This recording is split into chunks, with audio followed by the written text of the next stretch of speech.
తెలంగాణ ఉద్యమకారుడు కొనతం దిలీప్ను అక్రమంగా అరెస్ట్ చేయడాన్ని తీవ్రంగా ఖండించిన BRS working president KTR Congress వైఫల్యాలను ఎత్తి చూపినందుకే కొనతం దిలీప్ గారి అరెస్ట్ చేశారని BRS party working president KTR అన్నారు. విచారణకు రమ్మని పిలిచి అక్రమంగా అరెస్ట్ చేస్తారా? ఎన్నాళ్ళు ఈ అక్రమ అరెస్టులతో ప్రజాస్వామ్యాన్ని కూనీ చేస్తావు రేవంత్ రెడ్డి అని ప్రశ్నించారు. కోర్టు ఆదేశాలకు అనుగుణంగా సిసిఎస్కు విచారణ కోసం వెళ్లిన దిలీప్ను చట్ట విరుద్ధంగా అరెస్ట్ చేయడం అత్యంత దుర్మార్గమైన చర్య అని అన్నారు.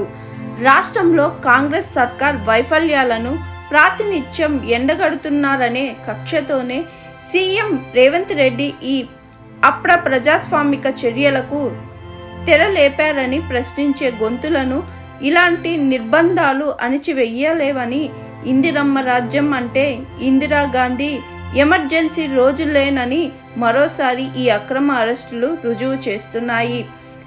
రేవంత్ రెడ్డి పాలనలో ఈ నిర్బంధం, తప్పుడు కేసులు, అక్రమ అరెస్టులు చూస్తుంటే మళ్ళీ సమైక్య రాష్ట్రం నాటి అణిచివేత ఆనవాళ్లు గుర్తొస్తున్నాయని అన్నారు. మేము ప్రజాస్వామ్య ప్రేమికులం, ప్రజాస్వామ్యబద్ధంగానే ఎదుర్కొంటాం. నీ అక్రమ అరెస్టులకు, నీ ఊడత బెదిరింపులకు భయపడం. నీ అక్రమ అరెస్టులకు భయపడేవాడు ఎవరూ లేరిక్కడ అని గుర్తించుకోవాలని అన్నారు కేటీఆర్.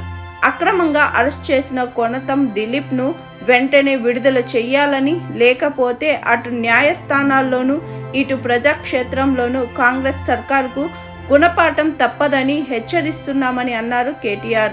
స్వాతి, లైక్ చేయండి, షేర్ చేయండి, కమెంట్ చేయండి అండ్ సబ్స్క్రైబ్ చేయండి GRTV. Hi, this is Monica. Please like, share and subscribe GRTV.